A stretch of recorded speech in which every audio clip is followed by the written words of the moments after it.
पुराने साधारण कपड़े पहने एक महिला ने एक फैंसी रेस्टोरेंट में प्रवेश किया। सभी ग्राहक जो पहले से वहां बैठे थे उसे तिरस्कार भरी दृष्टि से देखते हैं। वह महिला फटी पुरानी ड्रेस पहने हुए थी और देखने में गरीब लग रही थी। परिचारिका तुरंत उसके पास दौड़ी। उसने यहाँ तक कि अपनी घृणा को छिपाने की कोशिश भी नहीं की। वो बोली, मैडम आप शायद गलत जगह चली आई हैं। वह बस इतना चाहती थी कि जल्दी से इस बिन बुलाए मेहमान से छुटकारा मिल जाए। महिला ने घबराते हुए उसकी ओर देखा और पूछा कि क्या यह ताज भोजनालय है। डाइनिंग हॉल में मौजूद लोग कानाफूसी करने लगे और उनमें से कुछ ठहाके लगाने लगे। परिचारिका ने दयनीय दृष्टि से महिला की ओर देखा और बोली, आप सही कह रही हो, यह है तो, पर आप क्या चाहती हो मैडम? तुरंत व्यवस्थापक को बुलाओ। असंतुष्ट ग्राहकों में से एक चिल्लाया, मैंने यहाँ पहले से एक टेबल इसलिए नहीं बुक करवाई है कि कोई भिखारी मुझे खाते हुए देखे। महिला ने अपना सिर नीचे कर लिया और धीरे से बोली, मैं तुम्हारा ज्यादा समय नहीं लूंगी बेटा, मेरा केवल एक अनुरोध है कि आप इस तरफ आइए। परिचारिका ने अनिच्छा से बुजुर्ग महिला को अंदर आमंत्रित किया। वो बस किसी तरह उसे बाकी ग्राहकों की नजरों से दूर ले जाना चाहती थी। अगर मैं तुम्हारी जगह होती तो मैं सिक्योरिटी को बुलाकर उसे बाहर का रास्ता दिखाती। आपने देखा कि कैसे उससे बदबू आ रही है, वह एक बुरा सपना है। ये सब बोलकर वहाँ बैठे लोगों ने अपनी भावनाओं को बिल्कुल छुपाया नहीं। महिला मिठाइयों के शोकेस में गई और काफी देर तक उसे देखती रही। वेटर उसे देखकर हंस रहे थे।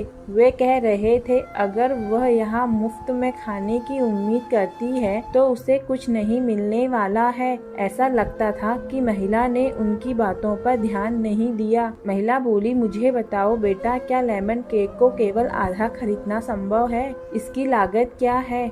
मेरे पास 10-10 की 17 नोट हैं। उसने हाथ में कुछ मुड़े टूटे पुराने नोट दिखाते हुए पूछा।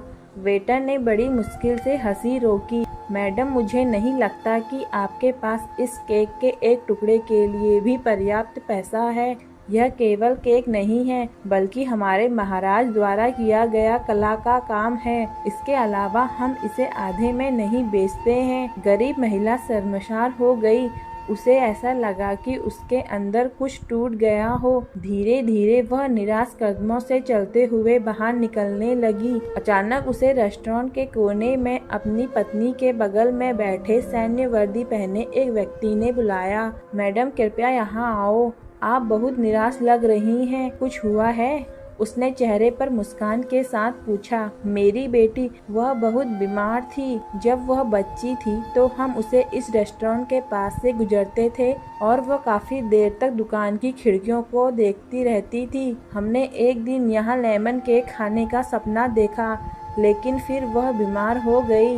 मेरे पति चले गए हैं और हम दोनों का पेट पालने के लिए मुझे नौकरी करनी पड़ी। मेरे पास इलाज जारी रखने के लिए पैसे नहीं हैं, इसीलिए अब मैं उसके लिए कुछ भी नहीं कर पा रही हूँ। मैंने सोचा कम से कम उसे ये केक ही दिला दूँ, लेकिन मेरे पास केवल 10 की ये 17 नोट हैं। इतना कहते हुए उसकी आंखों से आंसू बह निकले। बिना किसी हिचकिचाहट के उस फौजी ने वेटर को बुलाया और उसे अपने खर्च पर महिला के लिए एक पूरा लेमन केक पैक करने को कहा। उन्होंने महिला से कहा, आज 17 साल हो गए हैं जब हमने अपने बेटे लक्ष्य को खोया था। एक कार दुर्घटना में उसकी मृत्यु हो गई थी। मैं और मेरी पत्नी कुछ नहीं कर पाए, हालांकि वह एक डॉक्टर हैं। आपके पास 17 नोट हैं और मेरा बेटा 17 साल का था।